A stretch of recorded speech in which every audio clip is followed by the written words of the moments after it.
No fancy intro, no video, no flash, no dash, just substance here with the Seattle Seahawks Syndicate. I'm Dan, that's Brandon, that's Bryce. Mookie Alexander was supposed to join us today. Technical difficulties, apologize for those. By the way, if you're ever thinking about podcasting, don't buy anything from Zoom. Don't buy any products, any audio interfaces from Zoom. Fuck those guys. Just telling you that right off the top.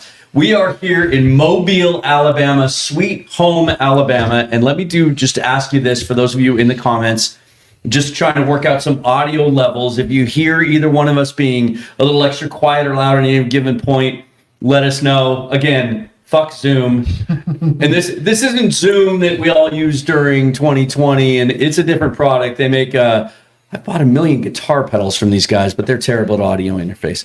Also, shame on me for bringing it with me instead of just using my old tried and true mixer from home. Anyway, what we plan to do today, even though we're here covering the Senior Bowl, guys, we're not going to talk about the Senior Bowl. Because first of all, we have seen some evidence this week. Nobody cares about the Senior Bowl. Nobody cares about the draft right now because the Seahawks are in the Super Bowl. Brienne173, thank you so much, says our audio's a bit loud. That's actually a good thing to have, right? There we go. Anyway, if you're new to the channel or if you're not, I'm from Seahawks Forever. Hawks Nest, Hawks Eye. We're here to cover the event, but there's a lot of stuff going down, and that's what we're here to break down today. We sometimes try to schedule or format these shows, produce these shows pretty tightly. A list of bullet points, a rundown. We're kind of leaving this one up to you guys. You can kind of steer us whichever direction you want to go, but we have a couple of things we're going to touch on. Obviously, we have some new developments in the Klint Kubiak story today, in the coaching search and what's going on there. And then we're going to start to kind of tip of the iceberg, take a look at the matchup between the Patriots and Seahawks and what we know so far.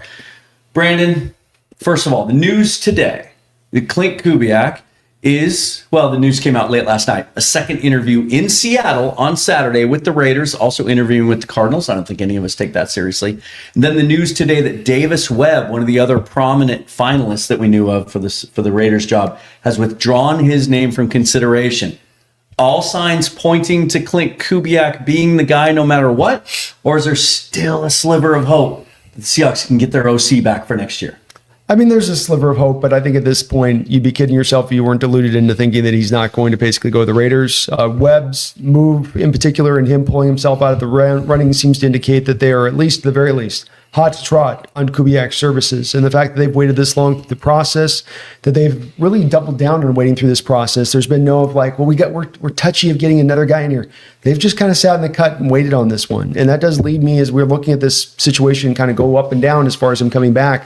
A week ago, it seemed like maybe he's coming back and he doesn't like the options and the available items. But now I think we've arrived at the place where we can say pretty thoroughly at this point that he's likely to be leaving and moving on. We can see all the reasons that he wouldn't take the job. We can see 5 coaches fired in 6 years from the Raiders. We can see the state of that roster. This is not a team that's built to win now. It's also in a division with 3 potential Hall of Fame coaches at some point. I mean, Jim Harbaugh's got a ways to go to be an NFL Hall of Fame coach. He won a national championship as a college coach. It doesn't seem like a smart move, but head coaching jobs don't come along that often. We've seen guys pass up opportunities before and then not get another one. There's only 32 of these jobs. Yeah, there is. And I think this is where the interesting, discussion with Klint Kubiak comes into play here, guys, is does he risk that? Does he take that job, leave something that's very comfortable, that's built the way he wants it built right now? Like, you got to think, he brought all these coaches into Seattle. He got the right quarterback. He got the right, O-line set up to now kind of wash hands of that and go, okay, I'm going to go out now and be a head coach. It's going to make things more challenging. He's not going to have the solid offensive line. Like, we've talked about this, while we've been here. Goodness, really, no. Colton Miller's the only guy on that line that has any real credibility and starts to him. Yes, JPJ's there, but he doesn't really fit the scheme. He's not agile enough to play that spot. So now you got that. You don't really have any elite receivers like a JSN anywhere there. You've got a great tight end and you've got a good running back. And then the other question, are you really banking everything as a first-time head coach on a rookie quarterback in Mendoza? Or are you bringing back Geno again, potentially? Who knows? But I don't know if I'd risk everything for Mendoza. Me and Brandon have been talking about it here at Senior Bowl. Like, I have him graded realistically as a 3rd-round quarterback. Like, that's what I have on the grade of Mendoza, but he's going to get propped up because of how weak this class is. This doesn't lead me to believe it's a great situation, but to your point, Dan, it's a situation where how often do these come around? Do I, jump at it when the opportunity's hot? Or does Kubiak come back, wait a year, and maybe a better opportunity opens next year?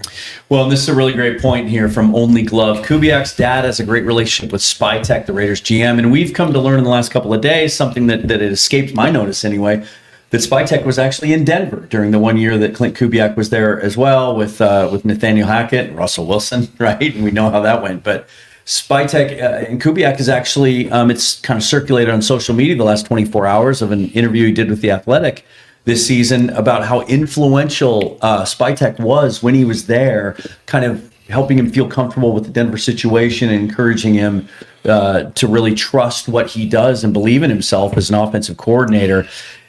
I didn't know about that. Relationships matter, right? And they do help build trust. And if you're looking at that Raider organization, you're trying to find a sliver of hope to justify taking a 5-year, $25 million guaranteed contract, or 5-year, $80 million or $40 million or whatever, about $8 million a year.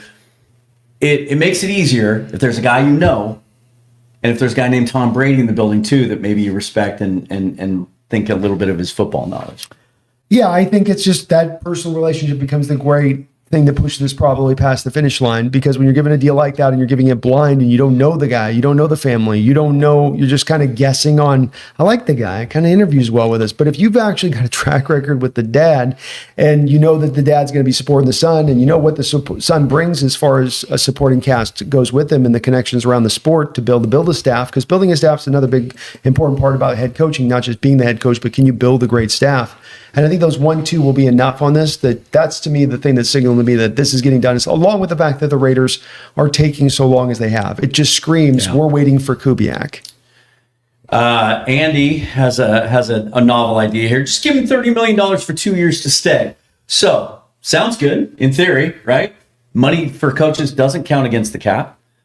Coaches' salaries, coaches' contracts in the NFL, because they don't have a union, are not made public. And so sometimes they're never reported, and we don't really know what guys make.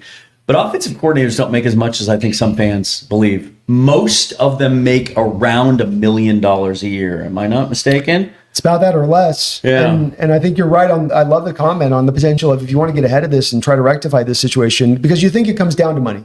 Because it ain't, to Bryce's point on this, it ain't coming down to the roster quality. It ain't coming down to your bright future. It ain't coming down to the AFC West being this wide open division where you can get back there within a year from now. It would all come down, in my opinion on this, to opportunity and money. And the opportunity is a big thing, but if it's an opportunity for failure, that becomes less so. But the guaranteed money becomes a major part of it. And if you can come in there and somehow match into that, maybe that's a way you can push this in a different direction. And frankly, from Jody's perspective, why wouldn't you? There is no salary cap on coaches. What is the impediment of signing these guys to big market deals? And there was a report about a week ago that the Seahawks were pushing to get Kubiak to stay. And that would, you can only assume and infer from that probably included a raise, maybe even a change in title. We know Leslie Frazier has the assistant head coaching title now. Maybe he'd be willing to give that up. I don't know if you can have 2 of those, I suppose. Obviously, that wasn't enough, at least with the timing of the report, to keep him from continuing with the process with the Raiders. But, and our buddy Mookie, he couldn't be here, but he chimed in with something that was just on the tip of my tongue. I was about to say myself, Mookie, great minds think alike. The Raiders will inevitably fire Kubiak in 2026. And then he'll be back in Seattle in 2027. No worries. So we just were out at dinner. We were a little hungry after watching back-to-back Senior Bowl practices. We're having some pizza. A place called the Mellow Mushroom here in Mobile. Fantastic pizza, by the way. If you're ever here, that's where you should go. Right next to the campus of the University of South Alabama. And we were saying the same thing. Like, you look at the Raiders' history and that roster and the fact that Kubiak's skill set is very narrow. It's his mind. It's his background with the scheme. It's his experience growing up in a football family and working his way up through the ranks, and how he operates that offense. And now we're seeing, like, even throughout the season, his development as a play caller. And now he's called an offense for a Super Bowl team. But you want to rally a fan base, not the guy to do it. You want to win a press conference, not the guy to do it. And so you wonder, can he rally a locker room? Like, the players that have played for him before rave about him. but it's one thing to be a coordinator. It's a whole nother thing to be a head coach. And to me, it doesn't mean he can't succeed. It doesn't mean I hope he doesn't. But I think the margin for error is so much thinner. And Bryce, I'll throw this one to you. Like, I feel like because he doesn't have those other things, we've seen coaches that have all that stuff, maybe not the actual coaching acumen, and it's allowed them to remain in jobs for a while. Maybe even our last head coach falls into that category a little bit. Yeah. But if you don't have those things, you got to win. You got to be really good, and you got to win. You got to win fast. Yeah, absolutely do. And that's going to be the key thing if Kubiak does take this job. And one big thing here, Jordan Schultz puts out a major emphasis in this search for the Raiders and why Kubiak's coming here is to get the hire right, you got to have a clear, aligned entire coaching staff. So that now, again, to your point of what you're talking about with a guy that isn't necessarily as charismatic, you might not get the rah-rah, like, hey, fan base can believe in it because of what he's saying, kind of like Pete Carroll, to your point. You need to have everything else dialed in. Yeah. Well, can Klint Kubiak take his entire coaching staff to Vegas that he brought with him? Maybe, maybe not. And if he isn't, okay, well, who are you filling that in? Because you can't fail. Yeah. You don't have the charismaticness to fail initially and be like, it's okay, everybody. Calm down, everybody. We're going to be okay, because he doesn't have the proven track record behind him. We're talking about a guy that has been a 3-time head or offensive coordinator, and each time he's been an offensive coordinator prior to this, that head coach has been fired. Yeah. Now he's got an opportunity where he has got some consistency, and now you're going to jump ship again. There is no consistency of showing it year in and year out with the same group, same program over and over again, which as a head coach, that is priority number one. How do you create consistency with the same group year in and year out? And Mookie and I differ on one thing. I said 2 years. I think he'd last 2 years. There are some indications based on some of the reporting out there that because they understand the gravity of the rebuild and they know they're going with a new young coach who's never been a head coach, and there's a lot of work to do on that roster, that maybe with Tom Brady being an influential voice there, that they're going to be more willing than they have been in the past to be patient. So maybe he gets 2 years. They're paying 4 coaches, so you're paying 7 in Hawk. I mean, you eventually got to take a guy for 2 years somewhere. So I think you're right about that. Now, there is still a sliver of hope. About a half an hour after Ian Rappaport reported that Davis Webb was pulling out of the race. And the reason that's key is because what have we heard for the last week? They love Davis Webb. They had him in the building for 2 days for a second interview. He was a hot candidate. They're clearly ready to move on from him, even not knowing for sure that Kubiak's going to take the job. And then about a half an hour after Rappaport reported that, Jeremy Fowler from ESPN, one of the most connected insiders out there, reported that Aviro Ajiro, I'm saying that backwards, Aviro Ajiro has been interviewed twice, is still in the running, and is really, really liked and respected in that room. Is that Kubiak's agent maybe just trying to keep his name out of things, or is this a done deal? I think it's Evero's agent probably as much as anything trying to shake the bushes. Yeah. We haven't been told no yet, right? Maybe that's it. Yeah. So where do we go next? The problem is, well, first of all, let's go back to this. When Mike McDonald was hired, this was what we talked about. Mm-hmm. This is the fear when you hire a defensive guy is, can you find a good play caller? And if you do, he leaves. Well, what was our answer to that? Well, if your offensive coordinator is getting poached, you're probably pretty good. Okay? They're in the Super Bowl, his first year as OC, which means if we're going to lose him, what'd you tell us at dinner? With what? If you're going to lose him after 1 year, then you might as well go to Arthur Smith. Yeah. No. Win the damn Super Bowl. Oh, no, yeah. That's makes it worth it. We're thinking about this as being a multi-year thing, to your point on that, and that this is a season where nobody saw this coming, so this means in the future we're just going to be endlessly running around and being close to the Super Bowl, and there's no guarantee of that. And that this year becomes very precious, and it becomes very precious at the auspice of losing a coach like we possibly could here, because there's no guarantee that you're going to get the secret formula that's going to work all together perfectly well into next year and the years beyond this, no matter how good the talent is. And we've seen this with countless organizations. So it does draw a little bit more to this Super Bowl becoming a little bit more of like, well, just bonus to be here. And it becomes a little bit more of like, well, we better get this thing because we don't know where we're going to be at OC going into the future. And Klint Kubiak's effect, there's a reason he's wanted as a head coach right now by multiple teams. And that, look, he's done a great job. He's done an absolutely fantastic job. 2 30-point burgers in the playoffs on top of it.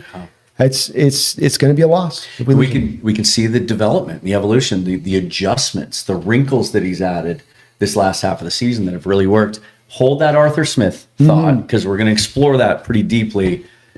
But the problem with losing a guy this late in the process is a lot of other really attractive candidates have already taken jobs, and the hiring pool just isn't what it was.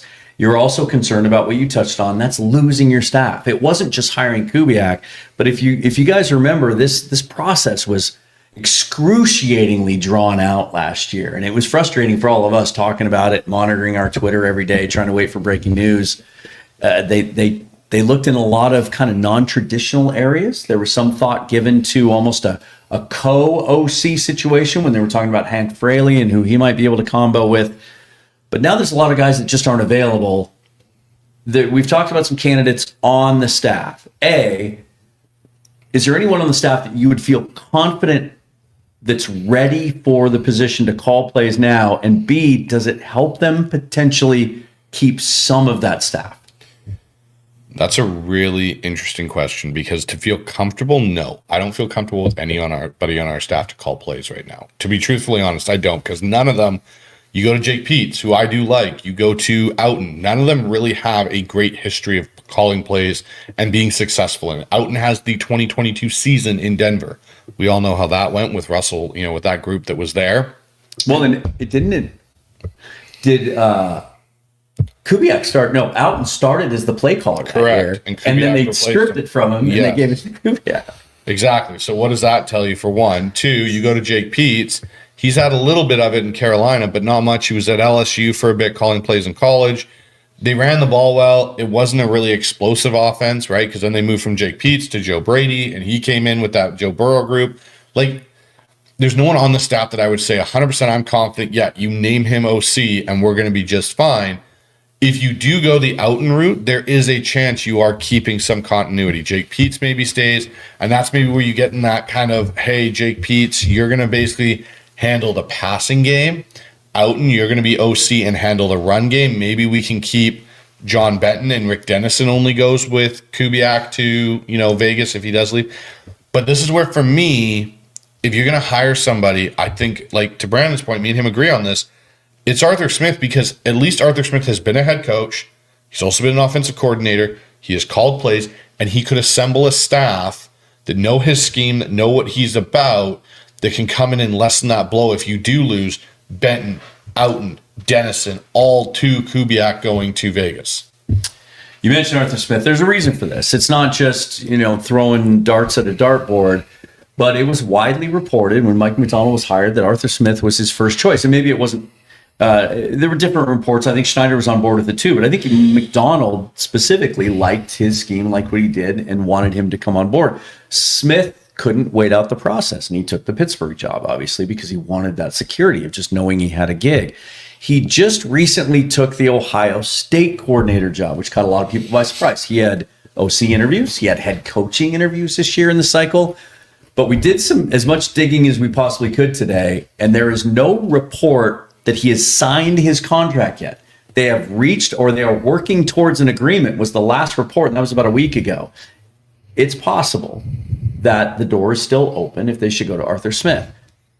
Every time I mention that name, fans get upset, probably because they're thinking about his head coaching stint in Arizona. But what is appealing about Arthur Smith potentially as a coordinator? Well, it's a variety of different things. First off, I think we as Seahawks fans have to be very aware of our history, and I'm always a big guy in learning your lessons, and quit having to keep repeating the same mistakes and learning the lessons over and over again. We've tried untested coordinators here. We've tried guys without a track record here. It's not worked out particularly well. So why will this one work with a Peets? Or why will this one work with an Andrew Janoku? I don't see it. It's a possibility of success, but it's not, to me, likely to be successful. And so I want to go to what's likely the successful move. And well, why did Kubiak work? Well, Kubiak worked, and he was my number one OC last year. He was by far and away the number one guy. I said, this is it. Everybody goes, number two, number three. I said, no, this one. Because he was the guy that separated himself from the rest of the OCs out there, and that he had a track record and a track record of success, and he ran the ball, and he showed a commitment in running that. And that those combinations, along with his running game and you can get into all of the aspects of it, it's a very diverse running game that will attack you in a variety of different ways with a variety of different nuance and details built within it. But he's a guy that gets a bad rap because that, like you said, the head coaching job. But if you look at what he's done with what he's been given as far as quarterbacks in the last few stops, being that he had the best version of Ryan Tannehill that we've ever seen. Yeah. He got handed Desmond Ridder and Marcus Mariota with Atlanta. He got handed Russell Wilson and Fields with Pittsburgh, and then Aaron Rodgers this year. He's not been given really competent signal callers or guys that aren't at the end of their career with the last couple of coughs to their career left. And so it's definitely made it harder for him to execute his offense. Is that a failure of Arthur Smith? Or is that a failure of the fact that, look, he's just in a bad landing location? Seattle wanted him, to your point, prior. They wanted to pair him with McDonald. He said, I can't wait on that. I need to go get the job while I got one bird in hand or two, blah, blah, blah, whatever that thing goes. So he said, all right, I'm going to just go take a job wherever I can get it. He kind of got bit by that. Yeah. Now does he come back around and say, okay, look, Ohio State's my fallback. Rather than being a craptastic offensive coordinator job in the NFL, I'll take this solid offensive coordinator job in college. And if I can get a good opportunity in the NFL as an OC that'll likely set me up for success, then I'm open to taking that, to your point on the lack of the contract being signed. I think he's in that level, and you can see that maturation process with Arthur, why he would get to that point. He'd be a great OC here in Seattle. You'd be giving him the best quarterback that he's had as an OC here in 7-8 years and beyond anything he's had as a pro. And he had Tannehill, again, rocking. He had that rushing offense rocking with Tannehill, able to be a competent passer behind it. I think with this would check off all the boxes I'm looking for as far as that background goes, and it does make me feel like there's a great chance for this being successful. The other thing that stands out to me about his time in Tennessee is, you look at all around the offensive room in every position group, and he had an elite performer at each spot. It wasn't just getting the best out of Tannehill. It was obviously Derrick Henry in his prime, and he rode him hard at times. But it was A.J. Brown, putting himself in a position to where he was worth a first-round draft pick and trade. It was Jonnu Smith having the best years of his career as a tight end. How much do we talk around here about how we don't involve the tight ends enough? So, yeah, I think there's a lot of real positives about Smith if he's available, if he's open to it, and if that is an opportunity. Who's the bigger loss if it comes to this? Is it Kubiak or is it John Benton? 10 years of horrible offensive line play. And we finally turn the thing around, and now we might lose an offensive line coach too. That's a tough one because what I'll say about this is Kubiak this year has been a great play caller. Like, he has called good games, he's called great games, he's called some so-so games. And I get the appeal of John Benton, but I think a lot of that is John Benton in a system that his philosophy works with. So you could keep John Benton, but if Arthur Smith comes in and maybe doesn't have exactly the same identical philosophy as a Klint Kubiak, John Benton's offensive line may not produce the same way, right? There, you kind of run that risk. So in this case, I think it's a twofold. You lose Kubiak, you are almost certainly going to potentially lose John Benton, because John Benton might even look at it and go, well, I don't know how my offensive philosophy on the line is going to sync with whoever's calling plays, who's building that offensive philosophy going into next year. Where he goes, yeah, if I go with Kubiak, I know what I'm getting. I know it inside and out. I've known it for 10 years, for a decade. It just, to me, I think it's when you talk about a bigger loss, I don't know if you can say it's one or the other. It's kind of a conjoint thing. Any names we haven't mentioned that might be available that you think could be a fit? Seems like the guys that you'd maybe thought with like a LaFleur or, Kubiak out there in San Francisco, they've seemed to just kind of be reinforced in the places that they're at. So I think at this point, you're just going, I really kind of feel like they'll just go in-house because of the lack of options if they can't get an Arthur Smith time. And that's the secondary fallback. And it's not the best option, but it's just like, what else is out there at this point? This is the problem with having a head coach hired this late in the process, is that everybody's basically off the board as far as high quality candidates go. And so you're just going to, just like what we did with Grubb a couple of years ago, you're kind of picking through secondhand choices. One advantage that I suppose John Schneider has in this situation is we've seen Kubiak's candidacy kind of evolve and grow throughout the season. And I have to admit, I was wrong. I said early on in the season, as soon as I got to experience a couple of his media availabilities in training camp, that like, this isn't a guy that's going to blow any owner away and move him to want to hand over a bunch of guaranteed money for a guy that's unproven. Obviously, he's just done so well in his current job. And an old boss of mine used to say, you want to get promoted, just be really good at your current job. And he's done that. He's obviously put himself in this position, and we've seen that grow. So this isn't blindsiding them. It's not catching them off guard. It's possible that John Schneider has already started to poke and prod and contact agents and contact guys as he can. I don't think if Kubiak moves on, we're going to see a month-long process again like we did last year. We might see them pivot pretty quick. Yeah, I think if it's not Otto Smith, I'll call it Otto Smith. That's my new nickname for him. I like that, yeah. If it's not Otto Smith, then it's going to be you're going to Pete's or Janoka or out. Yeah, I think it's one of those. These are basically your options on the table. I think I can't see them bringing somebody in from the outside at this point that makes a lot of sense. What about this one? Peter, go Hawks. Thanks for the donation. Really appreciate it. He nominates Bryce for offensive coordinator, which is something he currently does. He is employed as a play caller. He's got a track record. He's got a nice track record of success. Yeah. Loyal, 12 for the job. You're going to throw a couple $1 million at me to go be the OC for the Seahawks. He'll take a discount. Guys, let me go. Loyal to the job, 12. Don't let us down, brother. We know where to find you. Go Hawk. Are you an outside zone guy? Or are you actually surprisingly? Yes, I'm very much in this wheelhouse of West Coast, outside zone, under center. It's what I do with my guys. So here's an interesting name. I'm gonna throw one out here. Okay. What about Tommy Rees as an outside potential candidate? He's got a history with it. He's from the McVay tree. I get it. We've had our skepticism with that with Shane Waldron and how that turned out. But if you're looking for, because to Brandon's point, it's very slim out there, but you want to still, again, you want to find someone that's kind of in this West Coast, outside zone, play action, because as we've seen, that's what Darnold thrives at. If you all of a sudden bring a guy in that wants to do a whole bunch of pure drop back stuff and kind of abandon some of the things that's made Sam so effective this year, and even last year when he was in Minnesota, it could throw Sam for a whirl as well. So I look at Tommy Rees. He's got the foundations of it. He's got some modern spread elements into his system. It's a good, strong, he's young, he's adaptable. You might be able to get a Tommy Rees potentially as a guy if where he's at currently. And I can't remember if he's still in Cleveland or if he's been relieved of duty since Todd Monken's taken over. Yeah, he was, and there was some thought that he might just go with Stefanski to Atlanta. Interesting thing about Rees too is he was Jalen Milroe's OC or quarterback coach. No, OC for a year at Alabama. So there's some familiarity there, which would be kind of interesting if you're concerned about the development of your number 3 quarterback. Industry Worth, member for 3 months. Thanks. Appreciate that. Doesn't matter if it's the Rams. Doesn't matter if it's the refs. You take that win. Have a safe and fun trip, y'all. Thank you, Industry Worth. Appreciate you. Yeah, we are. We're having a fun trip. We're enjoying Mobile. The weather today was a little more tolerable. Some of us are not used to this kind of, it's been unseasonably cold down here. And it's like we're out there for 5-6 hours at a time in practice, and we're layering and we're unlayering. And it's Brain's got frostbite. It's a struggle.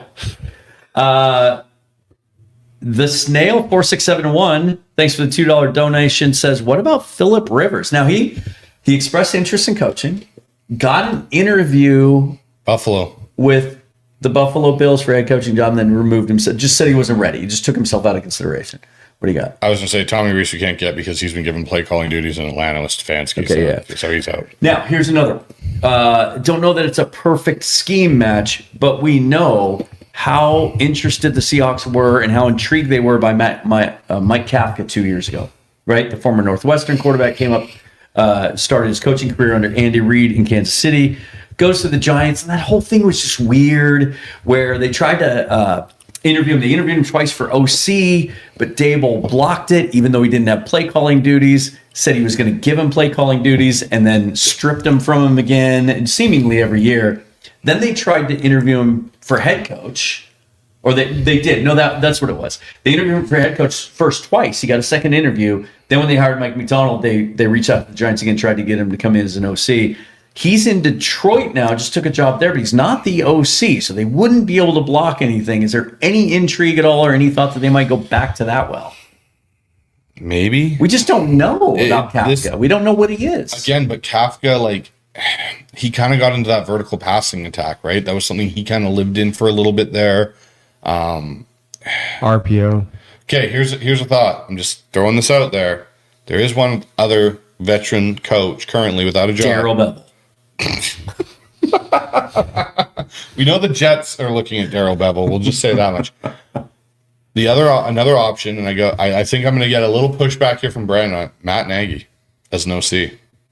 Man, we talked about how this is the most bizarre coaching carousel in a long time, and some of that is guys that left jobs or were asked to leave jobs because they were going to get head coaching jobs, and then they don't, like the soft firings. Like that's what Randy Reed said. Well, he's going to get a head coaching job, so we wanted to let him go, so he was unencumbered. He doesn't get a head coaching job. Cliff Kingsbury's kind of in that same bucket. What about Matt Nagy? I mean, where's the track record of success? It comes down to like what I want is track record of success as an OC. And when you have Andy Reid calling the plays, you're not calling the plays. So, and you go to Chicago and that's not a track record of success. So it comes down to like, I'm kind of a militant about this one because I've been down the road of untested. I've watched untested throughout the course of this league. You're rolling dice. We have a Super Bowl made ready roster next year, gentlemen.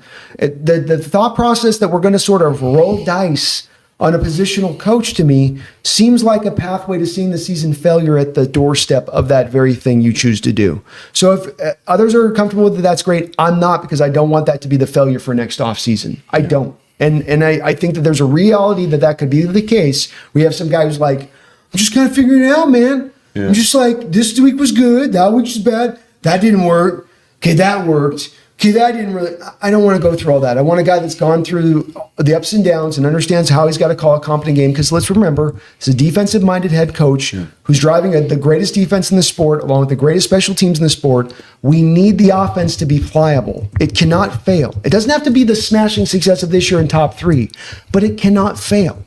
It cannot be middle of the road.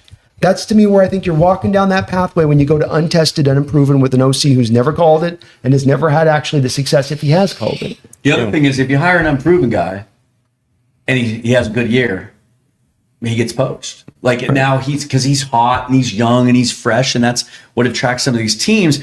At a certain point, like if they go 3 for 3, right?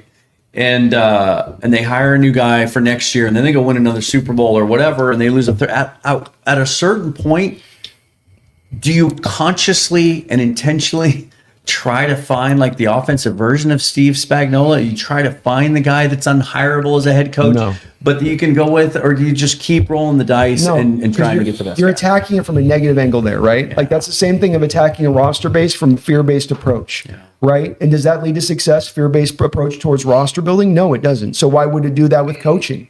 And so what you've got to do is embrace the process. If we have a strong process for hiring an OC, and I would offer that if after Kubiak you go to Arthur Smith, that's a pretty strong process for hiring an OC at that point. And that means that just like the same process that brought us to Mike Macdonald, that's all that's an extension of. Because you're applying the same thing of exhaustively, we're going to look at all of the best candidates. We're not looking just in-house at the lazy, safe hire. We're going to exhaustively go through and find the truly best hire. And if that's your process, you can replicate it. Yeah. It just takes you interviewing multiple outside the box and being able to think a little bit outside of just like into this narrow scope of things. But that's why I bristle at that. I just think it's got a little bit too much of the fear-based nature in it when you're doing that, where, okay, so we go for a lesser OC because he'll stay here longer. And it certainly doesn't seem like the way Mike Macdonald or John Schneider think. No. Yeah. And how many OCs did Bill Belichick have to churn through? I mean, Josh McDaniel, and then he left. And then it was Bill O'Brien, and then McDaniel comes back, and then he leaves again. To your point on this, and you're not trying to make this direct point, but Arthur Smith comes to Seattle because he not only knows this is a ready-made offense, but that gets him the best opportunity to go and get another head coaching job down the line somewhere else. Yeah. And so now there's the inverse of this too, right? Where, okay, you're having guys, you want to keep the guy forever. That becomes the appeal of the job. The appeal of the job becomes you can come here and have a head coaching opportunity because you're going to have such success here, and you're not going to have to be a miracle worker to make it happen. Yeah, become a head coach. Come to Seattle. Take a year. Be a head coach. We'll make you millions. It'll be fine. We'll pay you well.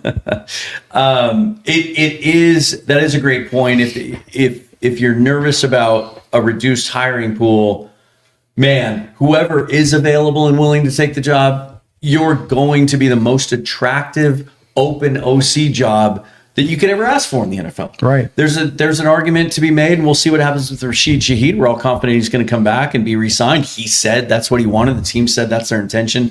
You could bring back all 11 starters and depth back on this offense. You talk about continuity with a franchise quarterback and a good running game and a young, improving offensive line. Who wouldn't want this job? Well, let me push you past that. What's been a better opportunity over the last 10 years in football for an offensive coordinator to walk in a position than that?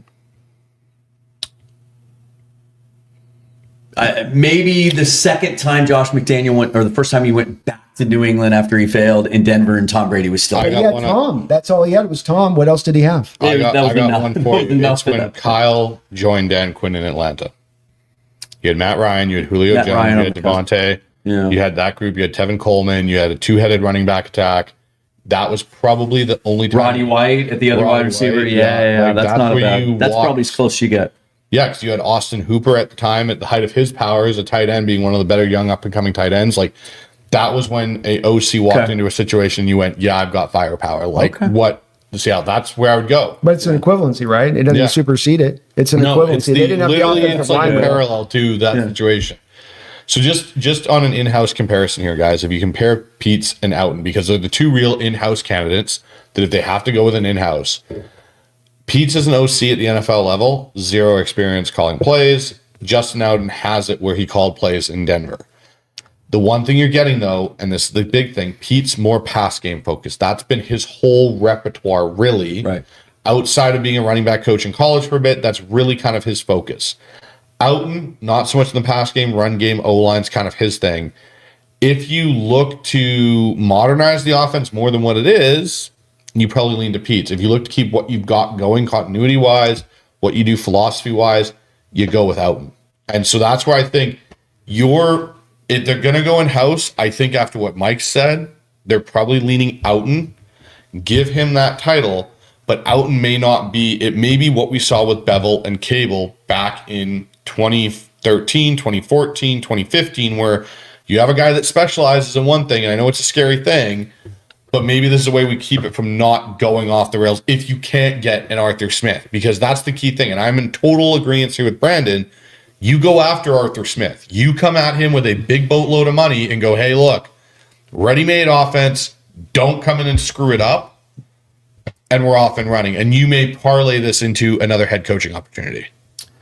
Yeah, we've got a couple of comments about just show him the money, but it's not. And I was convinced of this recently by this guy that's leaving right here. It's not just the average annual value. We were talking about the idea that, like, the Arizona job, for example, they're known for really lowballing and paying their coaches very little money. Other organizations are too. Raheem Morris only made $4 million last year in Atlanta. That's shocking by NFL standards. It's not about the AAV. It's about the guaranteed money. Yeah. Oh, and that's where maybe you could find that place with the Kubiak where you're able to do the thing that you split the atom in the way that nobody else can seem to do it. So in the NFL, where these OCs come up for a head coaching job, they take it, to your point, because they're going to get, let's just call it $25 million. $25 million guaranteed or $750,000 a year. Mm-hmm. Every person that's listening to the show right now, if I present that choice to you and I say, which would you like that? I'm going to tell you the job. You're not going to die at the second job you take. You're not risking your life. You're not fighting fires in the forest. I give you 25 or I give you 750 without knowing what the job is, what you take it. Like, everybody's taking sight unseen the 25 million. And that's why people take jobs they know they're going to fail at, like Kubiak will be doing with the Raiders. So can you offer them that big deal? Well, we know that NFL franchises make multiple hundreds of millions of dollars in profit every year. We know their valuation goes up somewhere in the neighborhood of 6-7% or something every year, it seems like, depending on how they sell. So you've got the money. If you want to pay this guy that amount of, hey, we'll give you $25 million. $25 million for a couple of years. And then you can go take your job still if you see, but go take a prime spot. Don't just take what somebody's giving you, Clint. And that's where, if I'm a smart owner, that's what I'm doing right now, is in their ear going, look, I'm not trying to push you off the other or say you can't have a job in the future for a head coach, but I'll say this. We think money's the deciding factor for you right now. You see that Raider situation. You see how dark that thing is. You know you're going to be fired in 2 years, Clint. Come on, look me in the eye, Clint. Look me in the eye. You're losing that job in 2 years. So if that's the case, it's about money. So let us find some common place here. Let's find some ground that makes sense for both places. Yeah. I would love to see that. We were talking about Denver and why this guy went back to Denver. What's his face? Webb went back to Denver while Lombardi's still there. Because we know coming into this year with Denver, that's one of the highest paid staffs in the NFL. Mm-hmm. So you got the proof in the pudding where it carries weight. If you give those guys money, it will carry weight. And we got a great point or question here from Catalyst. You don't know if Kubiak will even want to build his offense around Mendoza if he goes to Las Vegas. I don't think it's going to work. And not just the Mendoza thing, but the idea that, well, certainly he's smart enough to see the history in that team when it comes to head coaches, the state of the roster. Why doesn't he just wait for another job? To me, that's just wishful thinking. That's just coping as a fan. You don't want to lose your guy, right? But coaches don't think that way. coaches think they can build anything. They think positively. They think about what they can do. There aren't a lot of coaches that are out there willing to turn down $25 million guaranteed because they're like, I don't think we have a left guard. I think you're right on that. It's that and it's the two punch. It's that, number one, and then it's the number two, Todd Monken and Bobby Slowick. Mm-hmm. Because if you wait, you might have trained. You think, if you want to play this game where you're like, well, I'll just go next year back around and I'll double back down. Well, is that opportunity going to be available to you? True. 3 years is going to be available? And you know that for a fact. You know that absolutely positively for a fact. Because these guys would tell you, hey, get while the getting's good right now. Here's the one thing I'll say, just the last little bit on this before we maybe move on to a different topic. But if you look at it from Kubiak's perspective, I have an opportunity. He also watched his dad take such a long time to finally get a head coaching opportunity, even though he was a successful offensive coordinator for many years there in Denver with Mike Shanahan.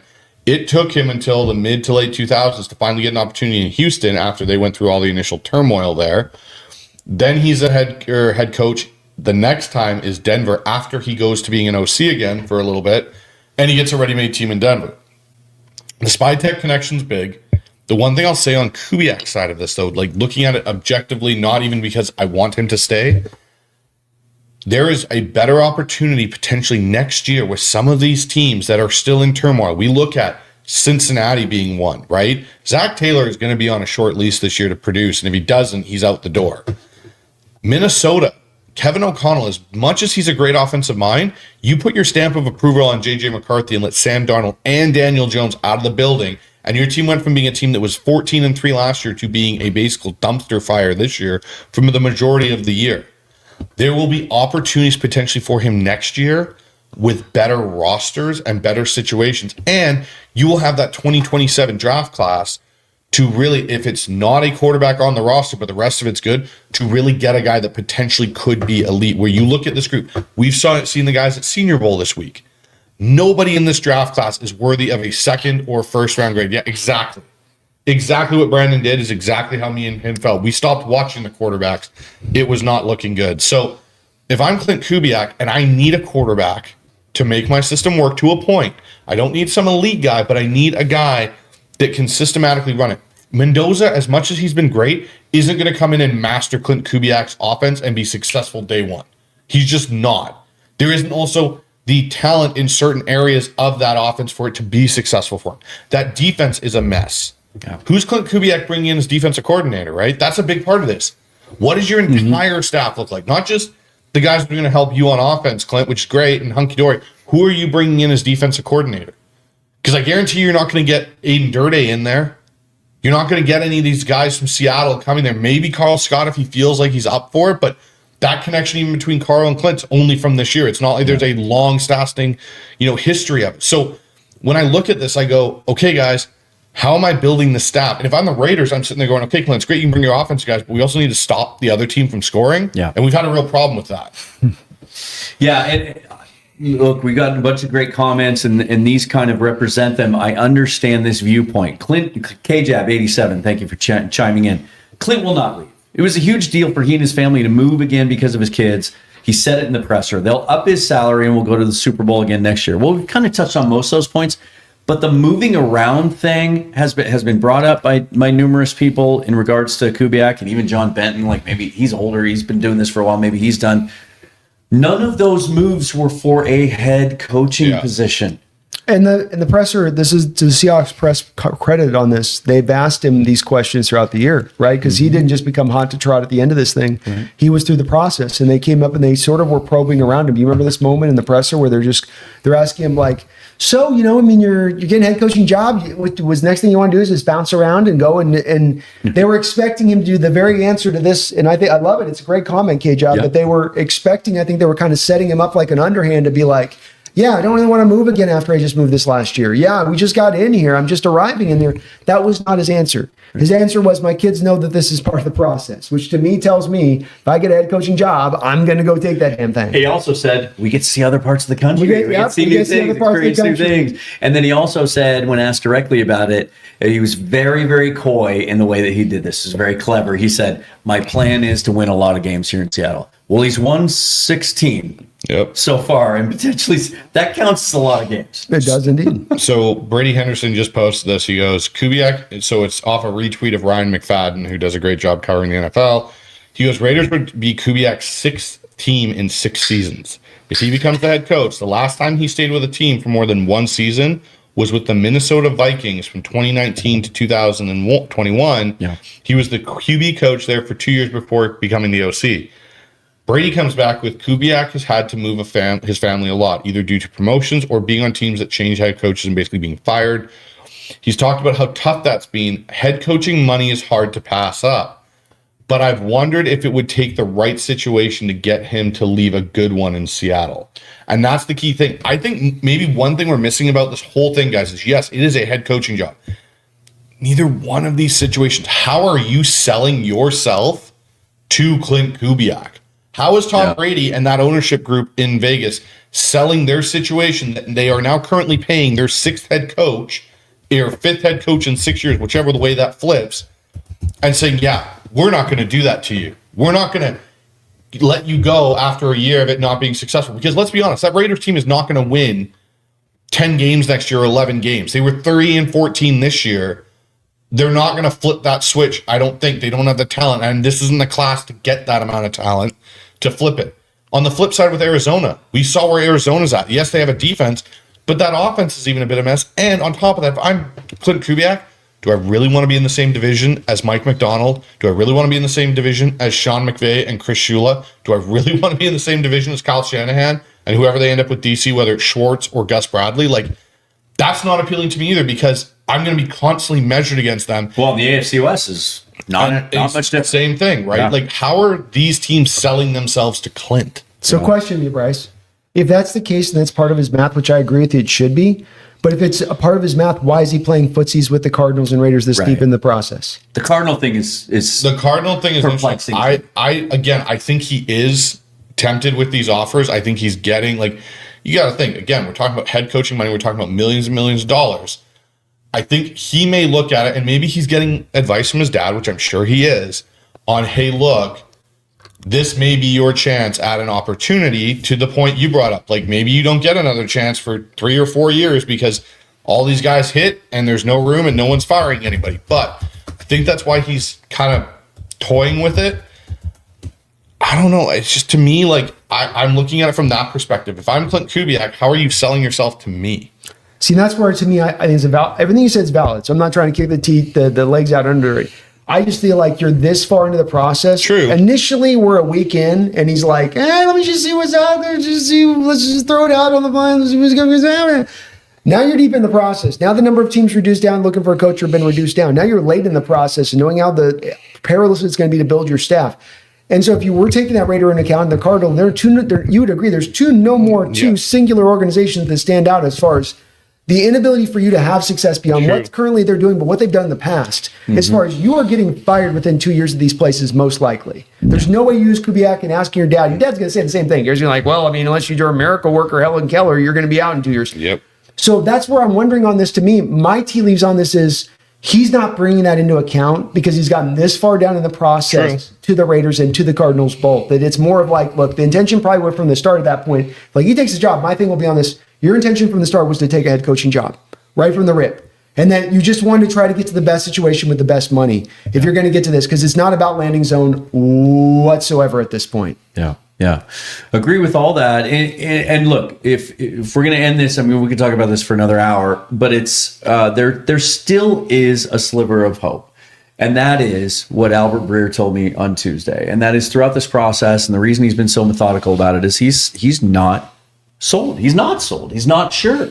He's not sure if he wants to take the job. And to a lot of your points in the comments here, like, the Seahawks are, based on reports, trying to get him to stay. And that would, I would assume, involve, we'll throw you a few more ducats, right? But the idea that he should turn it down just because we all think it's a bad job and something would be waiting for him next year, you just don't know. Let me ask you guys something. And this isn't Raider related because there's no cap on the coach's contract, but let's just say it's budgetary. If John had that understanding that if I go $6 million more per year this year, that I can't use on my cap space, that's going to go to Kubiak essentially.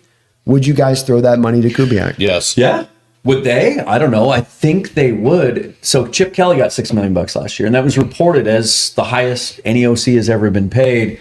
Just doing a quick search, and again, coaches' contracts in the NFL, they're not required to disclose them anywhere. Yeah. And so it's hard to get your finger on those. Like, nobody knows what Mike McDonald's making a year, other than there were some vague reports when he was hired that he was, at that time, potentially being paid as more than any other first-time coach. 10 million. Which would be about $8 to $10 million.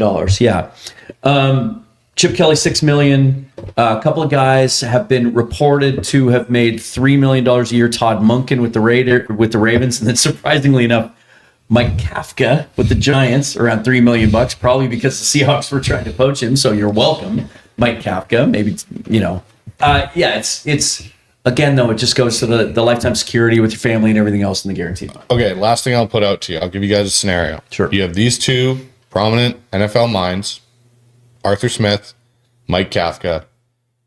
Out of those two, I know where you lean. Where do you lean, Dan? I mean, Arthur Smith. Arthur Smith? Yeah. It's a known quantity, and just knowing that McDonald it appealed to him before. We're talking about one of the smartest defensive minds in the league, and he thinks that's the guy that I want running my offense. Probably means he thinks he can be pretty effective. Why not? You want to know why it is, by the way? Let's break this down really quick. Not that we're elongating this, but the reason is because Arthur Smith runs more of a detailed centric run game than any OC in the sport. And what I mean by that is that he'll have the chip come up on a double team and it'll be like, I want your hand here for a half second, and then it's a climb down the linebacker and get to the front foot of the linebacker and then get to the front shoulder of the linebacker, and then I want you to land up for a second, and then I want you climbing down the safety. Like, he'll do a 3-prong pull on it. Process, and if you think about it, with a light box like we run, the big problem that would have if you're a defensive-minded light box coach is that kind of run game, because that'd give you the biggest problems, because it's basically punishing gap and a half schemes. Yeah. To the greatest degree. It's getting him out it's forcing him into one gapping essentially to pick a lane on it when you kind of double him in that way.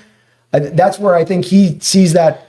He sees the value in that. That's a front running kind of cutting edge kind of thinking on that, especially for where the fronts are going in the NFL. Here we go. Here's a good question from Johnny 4267. I mean, AI has gotten so much better lately. Can a computer call plays? Can we just have the Microsoft Surface just dial it up, just program it? I'll tell you what. People asked about this in the draft. The draft thing for years. The consensus boards have been showing, when you take the collective consensus, that's where the strength is at. And it's kind of showing that inherently that almost the AI, almost the consensus of nationwide mock drafts are almost smarter than what you get from individual teams and what they do performative wise. So maybe it's going there eventually. You never know. All right, let's talk about some stuff related to the Super Bowl, shall we? Injury report came out today. Again, this is a walkthrough. Full practices don't really happen until next week. This is what it looked like today. So, among the did not participate, Eric Sauber, nursing a hamstring injury. He was limited on Wednesday, or estimated to be limited. Charles Cross did not participate after being estimated to being limited on Wednesday. Let's hope that's not a setback. Let's hope that's just, them doing their due diligence and nursing that injury. Otherwise, Jake Bobo limited, Sam Darnold limited with that oblique, although Mike McDonald has already kind of put us at ease with that, said he felt better on Sunday than he did in the divisional game against the 49ers. Josh Jones limited. Mark Kite didn't participate again. Julian Love, Robbie Oots, Brady Russell, Drake Thomas limited. Robbie Oots is interesting to me. They obviously were able to get through the NFC Championship game without him, and even the divisional round. But it seemed like since he came back from the injury list, for all the growing pains we kind of saw the first part of the season before he got hurt, he felt like some things clicked for him. He looked like an NFL fullback, and as that running game was getting better, and we were 5 straight games with 160 yards rushing, and we saw it come to life, he was a real key. Now they didn't need him to win the last 2 weeks, but how much would you like to have Robbie Oots out on the field against the Patriots? Oh, I'd love it. To be honest, I think the only way Elijah Arroyo gets activated for Super Bowl Sunday is if Robbie Oots can't go. That's the only way I see it. I don't see Arroyo coming back, because if you can get Oots healthy, he now plays that role of your fourth or extra tight end, because you'd have Nick Caller up, you'd have Eric Saubert and AJ Barner, obviously, and Oots gives you that flexibility to line up in what would look like 21 personnel. He shifts, and you now are in 12 personnel because he moves into that tight end spot on the other side, opposite AJ Barner, and you're in a 2 tight end set. And that flexibility is something we've seen Kubiak use lately with Robbie Utes that has caused teams run game fit issues on defense where, okay, they come out in this, we line up accordingly, we get our gaps and everything set, and all of a sudden you see them shift and they either run to it or they run away from it. Or you'll see they'll run to it and they'll bring AJ Barner still across to kick out, or they'll bring their other tight end, whether it's Saubert or something. So I think the fact that Robbie Utes is at least a limited participant is a good sign he's going to be back. Because I saw him get injured in the divisional game when he was playing San Francisco, and what it looked like was a really bad stinger. Like his arm looked like it was dead. I thought he dislocated it. He was hanging it so low. So if it's a bad stinger that he can come back from and be ready for the Super Bowl, I think that'd be huge to help Seattle's run game. Yeah.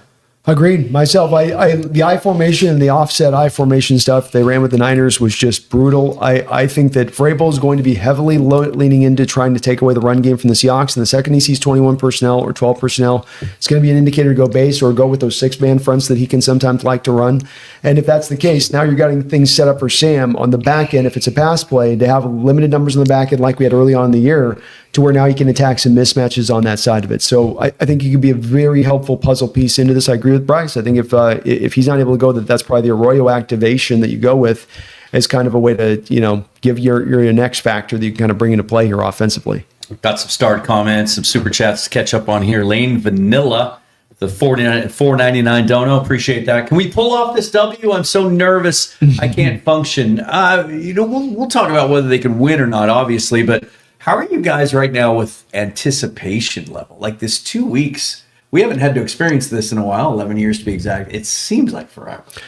I don't find myself nervous right now. And it's weird because we've been down this road before, Seahawks fans, recently with the Steelers game coming into it. And the thing, you play the Steelers in 05, Steelers were hot as any team in football walking into that game. It wasn't merely that they were 9-17 that got in the wild card, that they were the hottest. And that was understood, like walking into it. You've got the Denver Broncos, which was the number one offense in NFL history in the regular season back in 2013. You had Tom Mother effing Brady in 2014 that you were going to have to deal with. This feels like a whole different situation, and maybe it's false confidence on my part. Dan, I'd love to hear where you're at with it, but I feel pretty confident right now. I feel pretty good. Yeah, and I think a lot of it has to do with just the youth and the inexperience of the Patriots roster. Like, kudos to them for the bounce back and putting a rebuild on a fast track. Tremendous job by Mike Vrabel. He was actually, when they fired Pete, he was my first guy that I wanted. He was available that offseason. I didn't know enough about Mike McDonald at that point until we got deeper into the process. But he was the guy they never really had an interest. Maybe Schneider just didn't see a personality fit there. I don't know, but the youth of Drake May, we saw some stats today. Is this what I'm looking at here? Do I have the right thing here? We do. Okay, let me get rid of this banner here for a second. So this is something that you found earlier today, Bryce. Quarterbacks under 24 years of old facing a Mike McDonald defense since 2023. 0-6. 1 touchdown, 8 picks, 23 sacks, an average passer rating of 62.5. And you might think, well, maybe all those quarterbacks they faced under 24 are guys like Max Brosmer. Not necessarily, right? You have the list? Yeah, so the list of quarterbacks, sorry, I'll bring that up right now. My apologies. And Brosmer's over 24 years old. Yeah, that's unfortunate. He was the person exactly, right? So of that list, you have CJ Stroud twice that he has played CJ Stroud. Both times caused him, as we saw this year, problems. Yeah. Brock Purdy's another one. Dorian Thompson-Robinson was another one. Caleb Williams was another one. Cam Ward was another one. Okay, there you go. Yeah, there's nothing, especially, we can talk about strength of schedule and the strength of defenses that Drake May saw this year. He had a bit of a favorable path to his second year. Mike McDonald, especially 2 weeks, given that's another one. You look back on his career coming out of bye weeks, and he's been fantastic. He's going to show Drake May some things he's never seen before. In a way, he's never seen them. The thing with Mike McDonald's defense and what you think ideally, Dan, to your point on that is what is going to screw up a rookie quarterback, first-year quarterback, second-year quarterback? Ultimate complexity, but ultimate complexity beyond just the secondary across the board. And the thing that Mike has done is what makes him truly cutting edge to me is that it's not nearly like Fangio is with the Cover 2 show, where it's all feeling very secondary based in his machinations and all of the little flourishes he wants to bring about, and he's going to stay front four. With Mike, he can kind of do everything everywhere within his defense. And so this is where it comes back to me, where it makes sense that a young quarterback's going to get confused by, I don't know what the front's doing. I don't know what the inside off-ball linebackers are doing. And I don't know what the secondary is doing prior to me snapping the ball for sure. I have maybe an idea, but he's going to fool me often with it. Sometimes the mic, and remember with this, and Bryce can attest this, one of the first things quarterbacks do when they walk up the line of scrimmage is identify the mic. And a lot of times I've watched him out there of Eamon as the mic at times. And you go, what am I to do with that? I got the damn slot sitting in off-ball Mike linebacker position as a rookie second-year guy. How do I read that? Where do I go? How do I identify him on that? Is he going to slide back to slot post-snap and the middle slides back to middle? And that's just the linebacker. That's not the fronts. You got loops you run up front. You got your linebackers, your interweave between Mike and Will. And then you got your secondary that's in an ever-changing state. So it's not that it's just that he's good on it because he's just Mike McDonald. He's good on it, and it makes sense as to why he's good at it, why he's dominant at it. Yeah. Anything about what the Patriots do that concerns you? No. Sorry, it doesn't. Okay, let's put it in perspective. I get there was bad weather in Denver. But up until that bad weather hit, they mustered all of 10 points versus that Denver team with getting multiple possessions as Denver could not sustain anything on offense with a backup quarterback. Yeah. The week before that, you look who they played. Same kind of situation with the Texans. Great defense, really held them in check.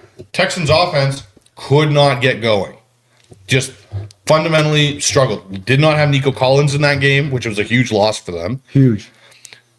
Then you go back another week and you go to watch the Chargers, and the Chargers have nobody to protect Justin Herbert, and they only win 16-3. Yeah.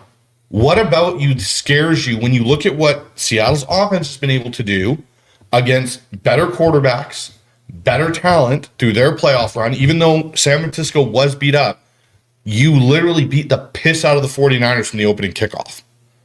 You come into this game versus the Rams. You take the first possession and go down the field, running the ball, play action. Sam Darnold, one of the top 10 playoff performances as a quarterback, statistically speaking. And now you're coming into a situation where you're probably not going to have bad weather. It's going to be mild. It'll be nice in Santa Clara, maybe a little bit of wind. And you're walking into that situation going, our defense is fully healthy.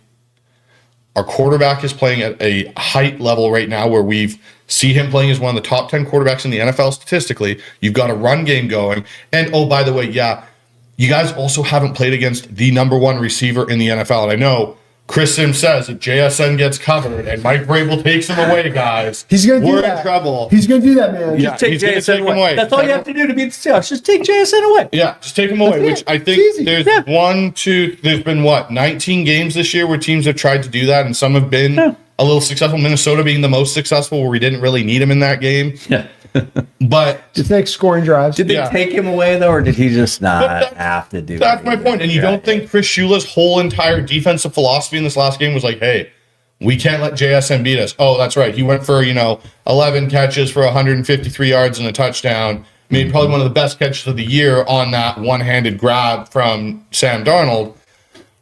I just don't see a way. New England will be in the game. I just don't see how they stay in the game for the entirety of 4 quarters, where you've got a young quarterback in Drake May, and yes, he has Josh McDaniels. Josh McDaniels with Tom Brady GOAT level quarterbacking, a little bit different in his bag. What are you going to do when Drake May comes to the sideline and goes, "Coach, I'm seeing ghosts. I don't know who's coming. I don't know what's Mike McDonald doing over there. I don't know." And Josh McDaniels going to sit there and go, "Well, it's okay. Just figure it out." Yeah. And Drake May is going to sit there and go, "I can't figure it out."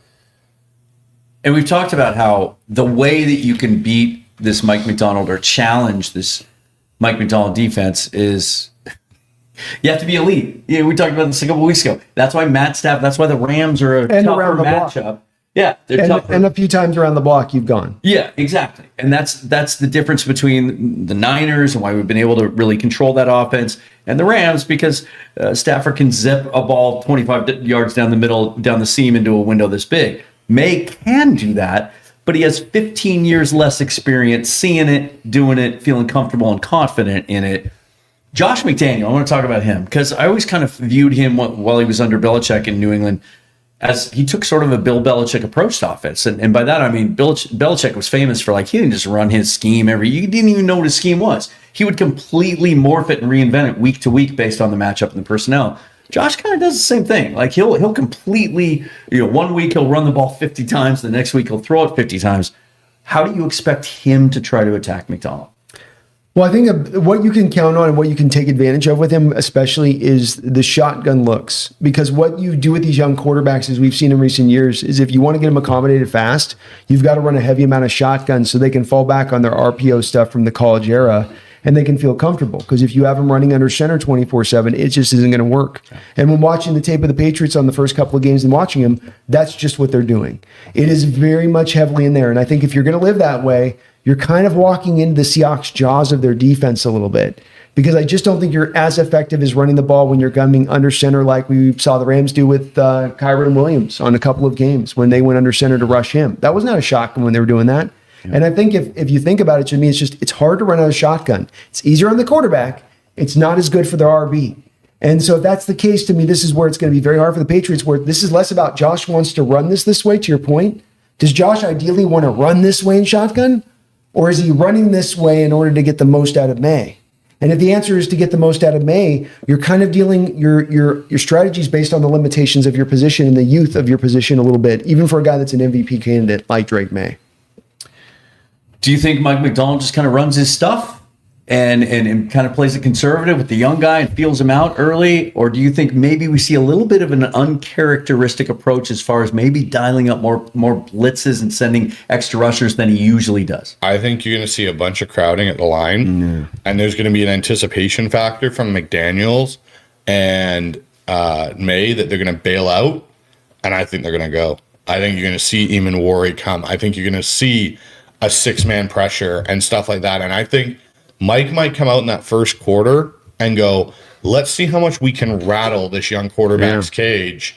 And then once he starts feeling pressure, okay, now we're going to start dropping the rat defenders out, the Dexter or the Tank Lawrences and the Leos and stuff, and drop them into those kind of hook curl areas and really throw him for a loop where it's like, oh, they're coming. And then he goes to hit his check down and bang, you've got Lawrence standing there, or Ernest Jones, or one of these guys that's just kind of flown over nicely into there.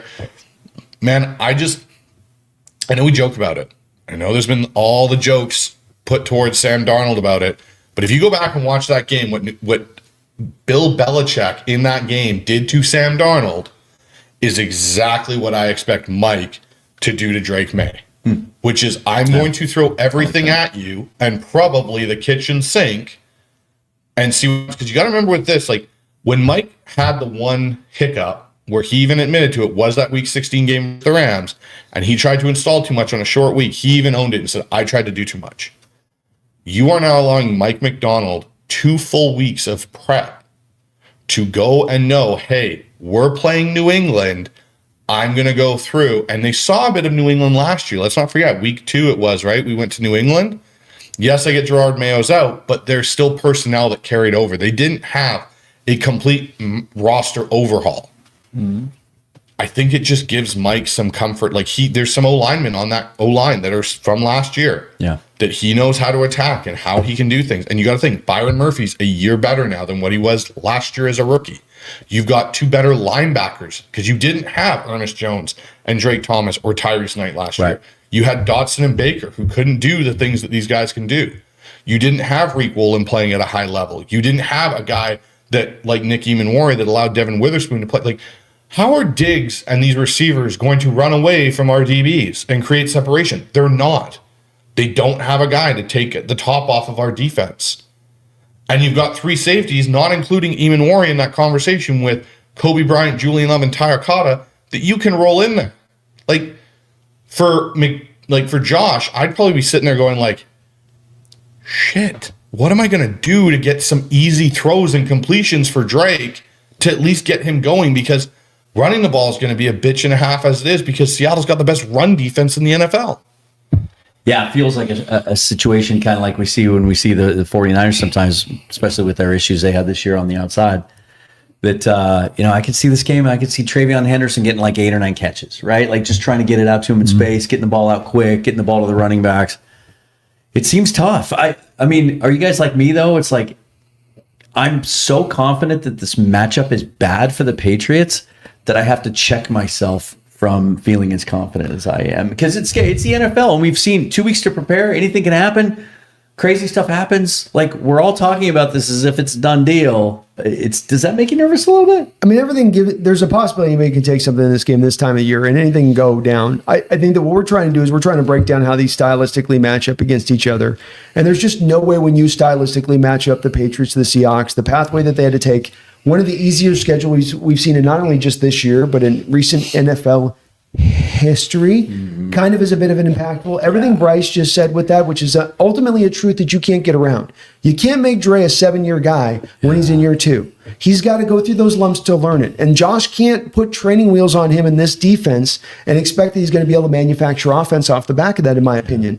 And if it would be, I think if you had something where the Seahawks defense was bad at stopping the run, or they were middle of the road at stopping the run, you could go, we could just kind of grind on that. But they're the best defense in the NFL stopping the run. Yeah. With teams committed to doing it because you run the light box and they try you all the time with it. So you just go, where is the out if I'm just trying to break this down for the Patriots outside of it being a wing and a prayer? And I can't see it. And I come down to, again, you have a better offense, you have a better defense, and you have a better special teams. I mean, it's you got to get down to that. When you put it that way, it just goes, is there a chance they can win? Yeah, there's a win. I'm not predicting a blowout necessarily. I might in another week. I might talk myself into this, quite frankly, the way that this is going. But I'm just saying that there's no real pathway here that on the surface of breaking this down from an analytical level that you go, Patriots have an inroad here or they have an inroad there. Dan, has there been an easier pathway for a Super Bowl team to reach the Super Bowl than the Patriots over the last 10 years? No, we can talk about strength of schedule. We can talk about number of teams over 500. We can talk about number of playoff teams. I think there's only one team, one win over a team that's in the playoffs. It's and if you could find this, you found something the other day. Where it goes through game by game by game with what the Patriots faced this year. It's not just. Look, I can forgive. I can understand. It's not all about that. Sometimes you can play a soft schedule and still be a great team. Yeah, but it doesn't sharpen iron. The old saying, "Iron sharpens iron," that Seahawks like to use. It's not. It doesn't prepare you for those moments. Right now, kudos to them. Tough environment last Sunday. In Denver, on the road, snow, the whole thing. They were able to grit out and gut out that game. That's really impressive for a young team. Now, granted, it's Jared Stidham instead of Bo Nix. Maybe it would have been different. How much is Jared Stidham of Nick Foles percentage? Well, he's shorter. So just I'd say 80%. 80. Okay. But let me ask you this. This is something that popped in my head while we were talking about this about 5 minutes ago. Would it have been a tougher, because I'm going through, to your point on history, and you look at teams that were known to have a dominant defense, they usually win the Super Bowl over the team with the great offense. And there's many examples of that. Would the Broncos, even with Jared Stidham, have been a better, tougher matchup? Would you be a little more concerned right now about them because of that defense and because of Sean Payton's mind offensively than this Patriots team? If Nix is out there, not with Stidham. Even so with Stidham, that's not with Stidham, because I think your 80% is being kind, to be honest with you. I mean, Nick Foles started games. Nick Foles was made a starting caliber quarterback by a team in the NFL. Sure. They looked at him and said, we're going to make you the guy. No one is ever going to make Jared Stidham the guy. No one. Unless they like the double-handed pass. I mean, maybe there's going to be a thing with the double-handed pass. But I would say he's 65%. Okay. And that being the case, that if they're walking in here, that'd be an easier matchup versus Drake May as a top 3 talent and a legitimate top 3 talent at that was taken in the draft. Because at any day he gets hot and he starts making some of those throws you can make as that kind of talent. He can beat you. Whereas you can always take a 65% middle of the road backup quarterback in this NFL and take him apart, in my opinion. Johnny Naylor, thank you for the super chat. Good group. Wish Mookie was there. So do we. Sorry, Mookie. I'm just going to stop talking about technical issues because it'll just make me mad. And just catching up on some super chats here. Peter Go Hawks, always a great consistent contributor here. Nobody wants the Raiders head coaching job. Arizona either. We can talk about Arizona later if you want to. That's a debacle. They're all both of them are the equally worst That's jobs a in the debacle. NFL. They're the worst jobs in the NFL. Hey, Arizona's got a better roster. Can you not? But do they? I was just say, isn't this funny that we're talking about these two being the worst jobs and Cleveland not being one of them? Yeah. Well, they got 2 first-round picks, I know, but I'm just Two saying. first round like, picks. They have a we couple always- elite players. Yeah. and they get out of the Watson contract. So here's the list that you want to go through for the Patriots schedule this year. Week 1. Okay, here it is. Pete Carroll and Geno Smith is the tandem. So I got head coaches and quarterbacks. Week 2, Mike McDaniel, Tua Tagovailoa. Week 3, Mike Tomlin, Aaron Rodgers, which was one of their losses, I believe, was to Pittsburgh this year. So was the Raiders. Yep. Week 4, you had Dave Canales and Bryce Young. Week 6, you had Sean McDermott and Josh Allen. So there's your first real test. McDermott and Josh Allen. Out of that first set, there's your first test. Week 6, New Orleans with Spencer Rattler and Kellen Moore at quarterback. Week 7, Tennessee with Cam Ward. And at that time, I think Brian Callahan was still there as their head coach. Week 10 is Cleveland with Kevin Stefanski and Shedeur Sanders, Joe Flacco, or Dylan Gabriel. One of those was at that point still playing. Week 11, Atlanta Falcons, which was at that point Raheem Morris and Michael Penix. It wasn't even Kirk Cousins yet, so they still had issues there. First real test, here it comes, is week 12 when they played Tampa Bay with Todd Bowles and Baker Mayfield. But this was Tampa Bay not at the height of their powers like they were earlier in the year. Then they get the New York Jets with Aaron Glenn. And with at that point, I think they actually started Brady Cook at quarterback from Missouri. Brady. Then they get the Cincinnati Bengals with Joe Burrow not starting, but however, Joe Flacco is starting at quarterback there for Cincinnati. Then they get the Giants with, at that point, Jackson Dart, I believe, who had just come back from a concussion, and Mike Kafka at head coach because Brian Daboll had been fired. Then you get the Baltimore Ravens with John Harbaugh, and at that time, Snoop Huntley at quarterback. Snoop. There is your New England Patriots regular season quarterback and head coaches that they went up against. But if you listen to some guys that go on Barstool, big media source like Barstool, stating how the Seattle Seahawks haven't really played anybody this year, except for the NFC West opponents, you know, apparently Seattle doesn't have much of a case to be a Super Bowl favorite either. And divisional winner Steelers and divisional and playoff team Texans and divisional winner Jacksonville Jaguars. I mean, except for all that. Yeah. I found the original tweet that brought this to our attention that you showed me originally. And here's taking what you just said and summing it up into Cliff's Notes version. Week 1. This is week by week for the Patriots. This is what they faced. A fired coach, NFC South, fired coach, NFC South, fired coach, NFC South, Jets, Bengals without Joe Burrow, fired head coach, Jets. That's And Jets just barely made it. He Glenn just by the skinny chin of his chinnies. been their schedule this year. Just remarkable. And again, look, all the respect in the world for turning that thing around the way they did. It's really remarkable that they're in the Super Bowl. It's crazy to think.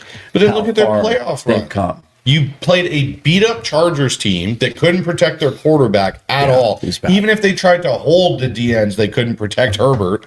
Then you've got C.J. Stroud, who for whatever reason has forgotten how to play quarterback since his rookie year, without a Nico Collins, who is a top 15 NFL receiver, which completely changes their offense.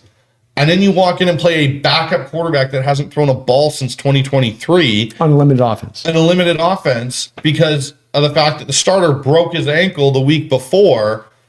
And you only won that game 10-7. And again, we're not talking about, New England couldn't score couldn't do anything. They weren't moving the ball to begin with. They barely managed to get 10 points in that first half. The only reason they got that one touchdown was because, to your point, Brandon, I'm going to double hand backwards pass the ball instead of just taking the sack and Jarrett Stidham. If Jarrett Stidham takes that sack, we might be playing Denver because the score might have been 7-6.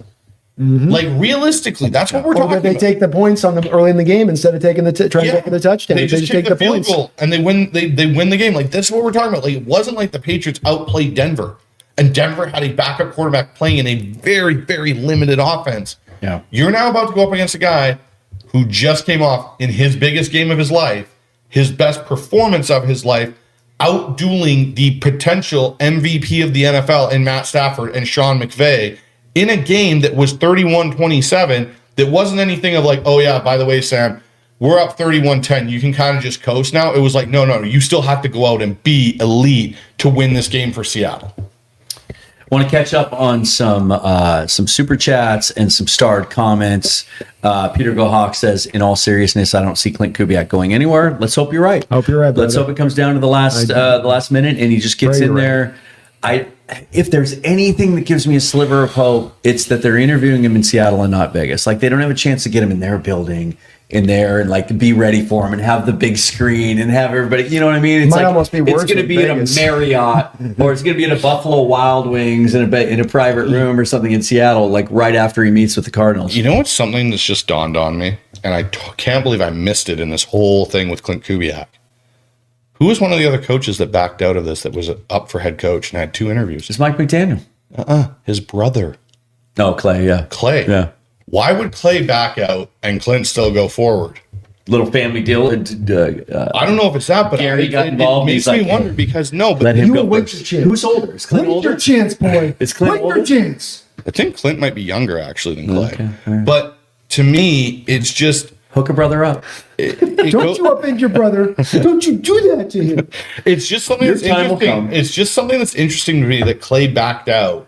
Yeah. And Clint's still kind of pursuing it, to Brandon's point, and still going through this process. Now, to your point, to be fair, sometimes candidates find out that they're not going to be advanced any further, and they're allowed the opportunity to say that they withdrew. Right? Like some teams like to allow you to save face like that. This has been the weirdest coaching cycle I can ever when it comes to. Coaches fires. pulling out, coaches taking OC jobs instead of head coaching jobs. A guy like Sean McDermott getting zero traction when it sounded like, by all accounts, he wanted to turn around and get another job. It's guys that were released from their OC jobs to go get a head coaching job, and they don't get them. It's been Well, to your point too, and just the amount of fires that didn't seem to have a lot of vision behind them, but also Late be almost fires. reaction emotionally. Hasty fire. Yeah. Emotional reaction to fires is what it felt like. Yeah, and without any plan, without any Right, that part too. definitive plan for what comes next. Yeah, no plan. Not even a vestige, not even like a little like shadow of a plan. Like, No. all right, let's figure this out from the scratch now that we fired the guy, which kind of blows my mind because if I'm letting the guy go, I'm going to think a little bit about the next guy that's got to come in here. I think the best example of this might be Miami, based on a lot of the reporting that was out there. Like they didn't fire McDaniel right away. They kind of hung on to him for a week, and then John Harbaugh was fired. And there was a lot of indications that they loved Harbaugh and that they thought that was where they'd have a shot to get him. So they fire McDaniel. They don't get Harbaugh. Then they have to pivot to an unknown guy basically, and Jeff Hafley. We'll see how it all works out, but it's just really, really fascinating. I got a couple of these. Some of these like we've addressed, but I still want to acknowledge them. Always love when you have a super chat. And specifically, Narc Diaries says, "Funny you said Nagy. I thought the same thing recently. I want to save that one for just a second though. That one's kind of interesting."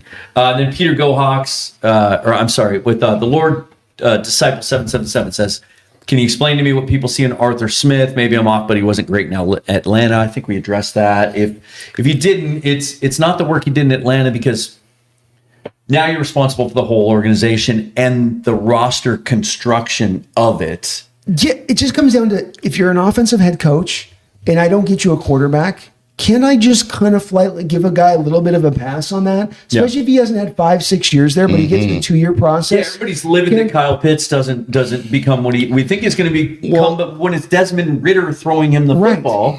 Well, and the other thing too is I've had some people say to me, "Well, look at what he did the last 2 years in Pittsburgh. Who were his quarterbacks again? He had Justin Fields, a washed-up Russell Wilson. Don't shoot me for saying that, everybody that loves Russell. And then he has old raggedy-ass Aaron Rodgers trying to run around there. Like, And I would answer that this way. He made Justin Fields look a lot better than he looked in New York this year. Russell looked better than he had the other 2 years. They were able to, they won some games with Russ. And this year, with what Aaron Rodgers has left, like the arm still looks healthy, but the rest of it's not. And they were able to, win the division. I think they were able to win the division. And with a young offensive line that really struggled the first half of the season, couldn't get the running game going. You know, they took a rookie running back high, never got him involved. He looks like a bust, by the way. And then and so now it becomes all on the little scat back kid to be the 24/7. Yeah. If you don't have, because they counted on the other guy taking over Najee Harris, who went to Chargers, so he's gone. Now all you've got is the bust of Caleb, and you can't run the scat back 24/7. And then you trade for DK, but you trade away Pickens, so you don't have a second guy. You bring Adam Thielen in week 5. Like that wasn't a great roster to work with, and he got a playoff team out of it, almost a playoff team. It went down to week 17. The Metcalf Pickens deal looks way different when you're removing Pickens off the back end for just then now it's Metcalf. Yeah, it looks like a better core when you have those two guys out there on the way that now challenges the secondary. Yeah, you bring DK in to complement another guy. You don't bring him in to be the only guy. That was. Yeah, agreed. But look at what he did in Tennessee, and then just the fact that like Mike McDonald thinks highly of him. To me, that tells me everything I need to know. And Nagy's good, but just hasn't had a rich history of being successful as an OC, which is many of us here kind of a prerequisite we'd like to see filled. Now, when it comes to thinking outside the box, we have a winner. Randy McDaniel chipping in. Ooh. Jay Harbaugh, the next offensive coordinator. If Kubiak leaves. Oh boy. Well, okay. So he's never coached offense and he's never called plays, so probably not realistic. But let me ask you this. The Seahawks had elite special teams this year. Yeah. Elite special teams. When during the preseason they gave up a punt return touchdown to the Chiefs, everybody wanted to fire Jay Harbaugh. Could he be the next guy? He's got the last name, right? And you're going to coach a unit that well and be that good. They're doing things in the return game, on the kick return. We saw it on the Shaheed touchdown 2 weeks ago. They go from two up backs to one. It's they almost block it like an inside trap. Just really the stuff he's been able to scheme up. Could he potentially? We haven't seen this in quite a while, probably since John Harbaugh. Could he be the next special teams coach to maybe become a head coach someday? Oh, I think so. I think that's a fair comparison to make, that he could make that jump. The unit's good enough. If he does it for another year or two, shows that he can run it. He's got NFL bloodlines. He's got all those things. Yeah, I don't see why. But for the offensive side of things, he does have a background now. Okay. Am I right? Tight ends coach at Michigan. Okay. All right. He was the offensive quality control coach for his uncle in Baltimore in 2012 and 2014. Smacking me around with facts. And he was basically the running back coach in Michigan from 2017 all the way up till 2020. And then he was also the tight ends coach in 2015 and 2016 at Michigan, as well as 2021, 2022, and 2023. The only time he has taken over as just a pure special teams coach was in Seattle. There you go. The next offensive coordinator of Seattle Seahawks. Yeah. See, I hear that resume and I say, just at the start of what he said with that, he'll be a great head coach as the next jump he makes. And he'll maybe be that next guy like John was to do that. But that's not going to be to the offensive side of the ball to me. And again, we come back to my kind of bugaboo on this, which is just that I don't want to have a guy that's never called plays before. Yeah. It's just say nothing of never having any success of calling plays before. I like those two as my 1-2. Randall, I love it as an idea, but it's really, I'm a hardliner on this. I like thinking outside the box. I do. And remember, folks, the reason I'm a hardliner on this, just to reinforce this, you have a Super Bowl ready-made roster next year. Yep. The less question marks, ultimate question marks. I don't mean kind of question marks. I don't mean like he should do solid, but maybe he just does less than solid. I mean, he may fall flat on his face if we try this guy at this thing. I can't make those decisions where that's a possibility and that we have our Super Bowl season get upended because of this quotient that you decide to activate that you didn't have to activate. Yeah. That you could take another safer approach to it. Yeah. Yeah. I like this. Peter Go Hawks, thanks again for the donation. Bryce is making me feel a lot better about dropping $100 last April for the Hawks to win the Super Bowl. Go Hawks Super Bowl, baby. Let's go. What kind of odds did you get? What are you looking at if you win Sunday? Probably pretty good. If you did it in April, might have been looking at 200 to 1. Yeah, that would have been pretty good odds. Yeah. That was when they were picked to win only 7 games by Vegas. Yeah, that's great. I like it. You're gonna chip in a little, maybe buy Bryce a pizza, right? He likes pizza. We had some good pizza tonight. That was really good pizza tonight. Very good pizza. Let me see here. Let's get to some of the comments from the rest of you fine folks. Bunch of them. Thanks for being here. Really appreciate it, you guys. About 800 of you in here now, and that's without my YouTube page being involved because for some reason it's not streaming back to the page. Here we go. Sean McCleadert. A ceiling for Demon War? It really seems unlimited. Yep. There's no player that's been like this in the sport, including Kyle Hamilton. And I would say that because Kyle Hamilton wasn't Kyle Hamilton in his first year. And the fact that this guy is instantaneously this great and that he's in a system that's going to utilize his skills to the maximum, that I can't find where his ceiling exactly is at. Partly because we never had a player quite like this. And partly, do we even really know what he is yet? Because when he was drafted and we saw him in training camp, Mike McDonald said, what? We're going to play him in the box. We're going to kind of just lean into what we feel he's comfortable with now. But we're going to train him to be a deep safety.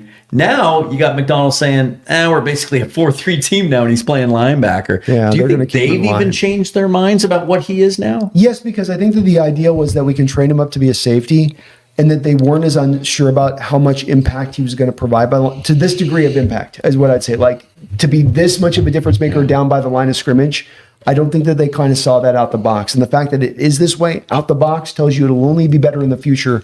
So the more we've got to get success out of him is the more to keep him bound around that area of things, I think. Not that he can't do it on the back end, but just that, Jesus, what he's doing down there and the ability to stay in nickel at all times. Rams had to live in base to stop our run. Most of these teams stop our run have to live in base. Most NFL teams, if you want to be, this team's going to run the ball, I got to go back to base. And you never had to do it at any point in time this year. That is such a huge advantage to this defense beyond what he brings as far as his upside that it's just, I don't think you're changing. Like, if you really look at Seattle's defense, the only time they actually have to change personnel is when they go down. That's it. Because you can go 4-3 and play a base-looking defense and slide Nick inside. And all of a sudden, oh, cool, we're going to 11. They're going to express, Nick, you're popping outside now and playing in the slot. Yeah. And he's fine with it. Oh, we haven't changed our personnel, but you've had to. And for an offensive coordinator, knowing the only way I can get you out of that is by going out of my comfort zone and taking away part of my offense. Because a lot of the times when you force a defense into dime, it's a very heavy pass situation, and they know it. So the run threat's gone. Well, as an offensive coordinator, if I got to do that to get you out of what you're in, I'm kind of limiting my options too. Yeah. And this is what I'll say too, is the only other player I can put on a comparison level to the impact Nick Immoworie has had and the fact that we don't know what his ceiling is. They didn't play the exact same position, but had the versatility and the game-changing aspect is Deion Sanders. Wow. Charles Woodson would be another one. That would be another one. Charles Woodson and Deion Sanders are the only two that come to my mind that I go, yeah, when they came in and their impact and what they can do and how versatile they could be.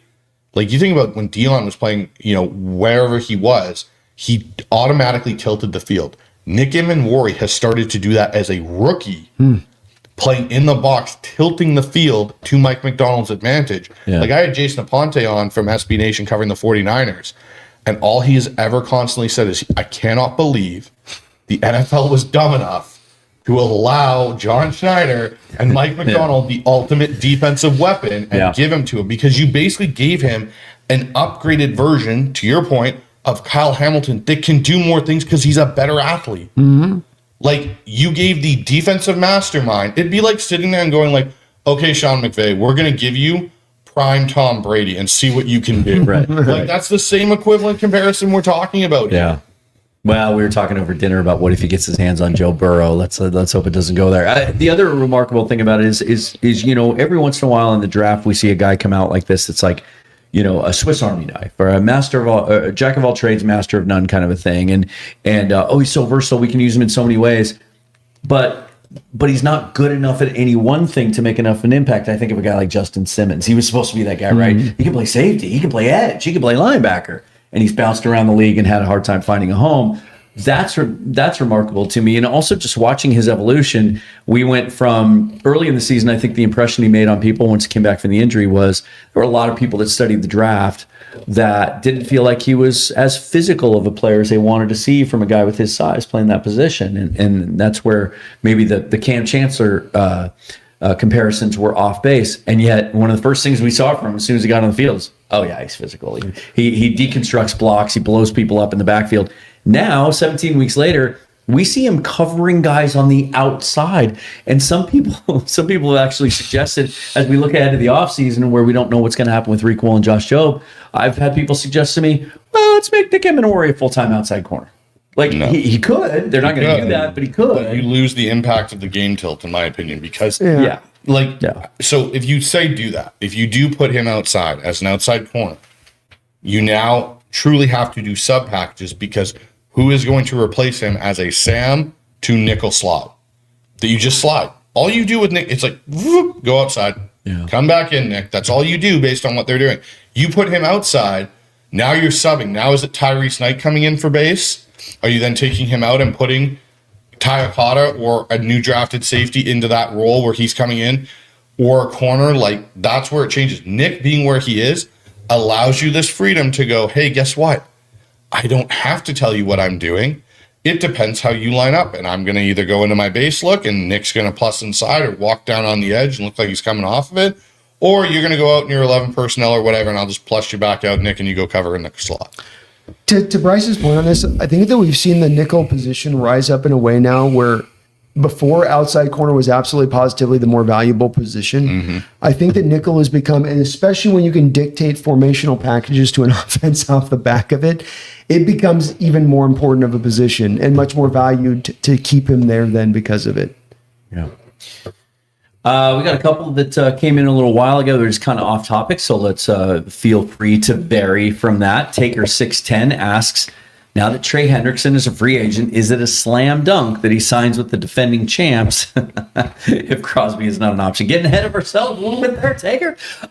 We discussed this while we were sitting out at Hancock Whitney Stadium today watching the Senior Bowl a little bit, because one of the groups we like in this draft here at the Senior Bowl even, and this includes some guys that have pulled out, it's a good edge group. It's a good edge class. We don't know that we see any like high upside dominant guys, at least not that are going to get to 31 or 32, but some nice guys for the future. We've talked a lot about how the one thing this team lacks is a closer, an elite pass rusher that can just beat a tackle when you need him to in the moment. I've heard varying opinions on this. I think I know where you guys stand, but is Trey Hendrickson a fit here? No. No, he's a hand in the dirt guy. And then like there's people like to universally take edges and they say, if you can stand your hand in the dirt, then you're going to be just as good standing up. If you stand your hand in the dirt as a 5 tech, or you'll be just as good as standing up as a 7 tech. It doesn't work that way. Some guys work better off of coming high to low than low to high. And Hendrickson is that type of guy. He's better low, hand in the ground, coming up when he uses his moves versus coming down high on it, where I think he gets a little bit more neutralized at times when they've tried to run him and having him do that stuff. So it's as much as it comes down to that, as long as let's acknowledge the fact, a little bit of an older guy at this point, 32. If I'm getting a guy that much, I don't want to be paying all the money. I want a little bit of a discount once I'm getting to that age of things. And I think the one thing Hendrickson's not going to want this offseason is a discount anywhere. I also here's the thing. We talked about it here. We've talked about it a lot, Brandon, is the wide 9 to what you also call the wide 10 with that extra half yard outside. The way that these edges have played in Seattle this year and what's made them so effective, especially a guy like Tank Lawrence, is you're a power rusher, get in there and have a two-way go once you read what's going on. That's not Hendrickson's strength. He's also not a great run defending edge, for one. He's not. He's really good at getting after the passer, and I get that's what we're talking about, but the way Mike McDonald constructs his defense is very much on the back of, I need versatility. I need you to be able to do things like that. If you know every time you're going to have to put Trey Hendrickson out there, that you hope you don't get a team that catches you in tempo and decides, hey, guess what? We got a first down. We're not letting you sub. We're not letting you get Trey off, and we're going to start running the ball right at him and make him run defend, and now you're kind of caught at a disadvantage. That'll piss Mike off because he doesn't like giving up those kind of easy tells and gives. This is where I think, again, if you're going to go after an edge, it's going to be a guy like Crosby where you say, okay, cool. You can defend the run for us, great. Yeah.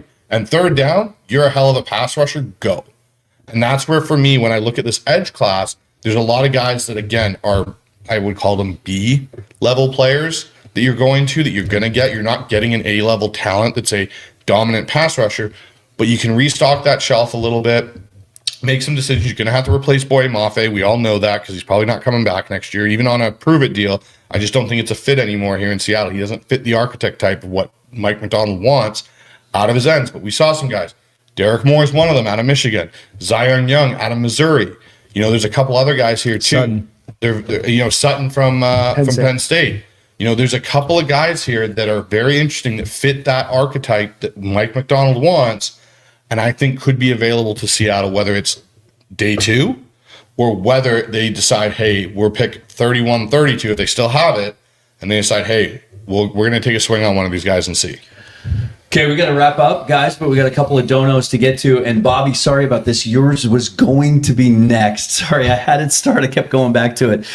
So appreciate you coming back in again. But off-topic question, he says, but if and when Cooper Kupp retires, can we see him going into coaching? Hey, look, maybe he's our next OC. Like we know how smart he is. The offense. We know he sits in with the quarterback at meetings, right? Like, here's my question. Anytime anytime a great player, offense or defense, retires, and you think he has the skills to be a coach, I always question the desire to be one, though, because they've lived that life and that grind for 10, 15 years already, and they probably have a shit ton of money in the bank, too. What's the motivation to keep coaching when you have a chance to finally spend some time with your family? You touch it. This is, if you look at the coaches of the NFL and you look at the guys that have played in the sport, to your point on this, tend to be guys that kind of had maybe they even had long careers, but more they had to grind, had to just kind of always be working their ass off to be the best version of themselves. Yep. Are not necessarily guys that have been Triple Crown winners at the wide receiver position. And once you have that money in the bank, and I think the thing that people forget about this at times with the coaching is that coaching is really hard in the respect of it isn't just hard on being successful at the job. It's that you have to put this tremendous amount of hours in. Yeah. And do you want to go work 80 hours a week after you've just made $50 million, $60, $70 million in your career? I mean, that's a tough sell for guys that may or may not listen to you, who may or not be tapped into what you want to say.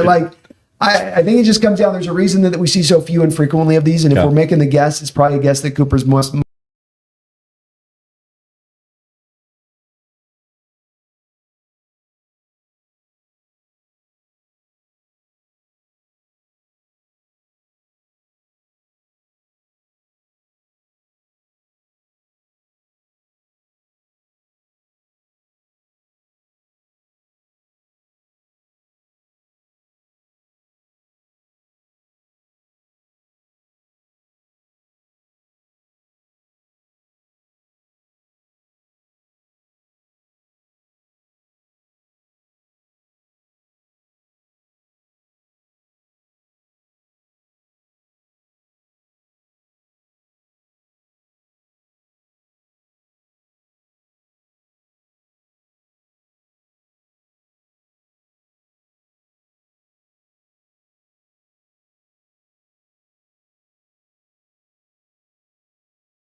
Oh wait,